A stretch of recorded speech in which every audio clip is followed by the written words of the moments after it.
Le groupe Terre, c'est plus de 400 travailleuses et travailleurs engagés dans une dizaine d'entreprises d'économie sociale et solidaire. Leurs activités recouvrent différents secteurs. Les métiers du réemploi et du recyclage principalement, avec la récupération de vêtements, la collecte et le transport de déchets ménagers et industriels, le tri de papier-carton.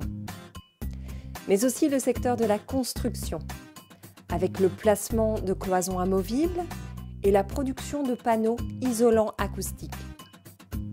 Le groupe Terre soutient des projets de développement dans plusieurs pays du Sud, actuellement au Pérou, au Burkina Faso, au Sénégal et au Mali.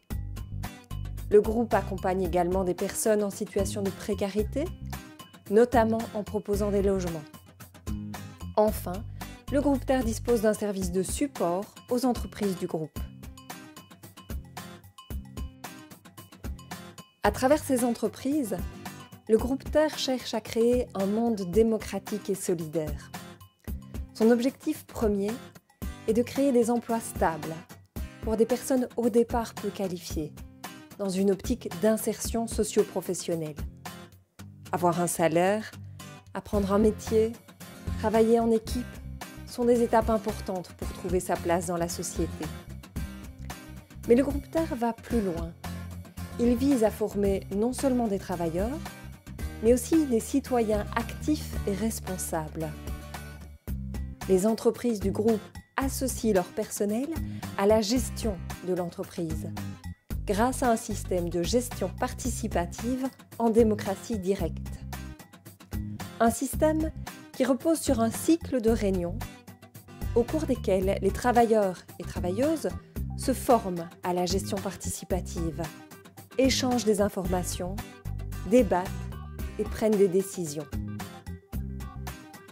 Tout commence avec la réunion de secteur. Elle se tient une fois par mois et traite du métier direct, l'organisation du travail, les objectifs à atteindre, les problèmes rencontrés et les solutions à apporter.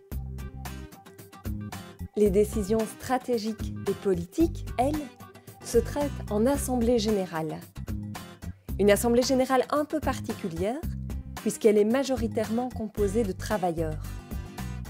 Chaque personne sous contrat de travail avec une des sociétés du groupe peut en effet demander à devenir membre de l'Assemblée générale, où elle exercera son droit de vote selon le principe « une personne égale une voix », quel que soit son niveau de fonction ou sa qualification. En mettant ainsi en commun les compétences des uns et des autres, l'intelligence collective se développe et permet de trouver des solutions plus efficientes. C'est donc la qualité de la gestion qui s'améliore. Mais pour une entreprise à finalité sociale, confier la gestion à l'ensemble du personnel, c'est aussi une manière de veiller à ce que l'intérêt général prime toujours dans les décisions.